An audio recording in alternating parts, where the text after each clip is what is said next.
ये एक प्यारी बहन का कमेंट आया है कि अस्सलाम वालेकुम जी। वालेकुम अस्सलाम। मेरा 40 वीक कंप्लीट होने वाले हैं बट लेबर पेन नहीं, क्या करूं? I am confuse.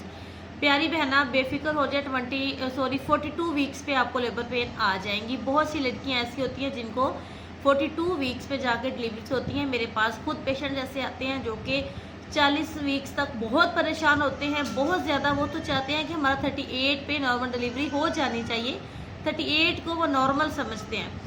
जब ये नहीं हो रही तो आपको, बहुत सी लड़कियों का 42 पे जाता है। आपने बिल्कुल घबराना नहीं है, परेशान नहीं होना। रूटीन के काम करें, थोड़ी वॉक करें, अपने पेट की हल्के हाथ से मालिश करवाएं, डाइट अपनी अच्छी रखें, पानी का इस्तेमाल ज़्यादा करें, एक्टिविटीज़ को बढ़ा दें, हेल्दी डाइट लें, दूध में 1 चम्मच देसी घी का डाल के रात को पी लें, कॉन्स्टिपेशन का शरबत इस्तेमाल करें। कब्ज़ आपको नहीं होनी चाहिए।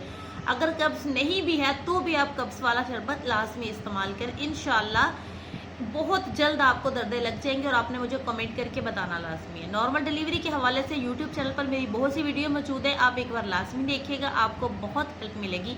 Thank you sister.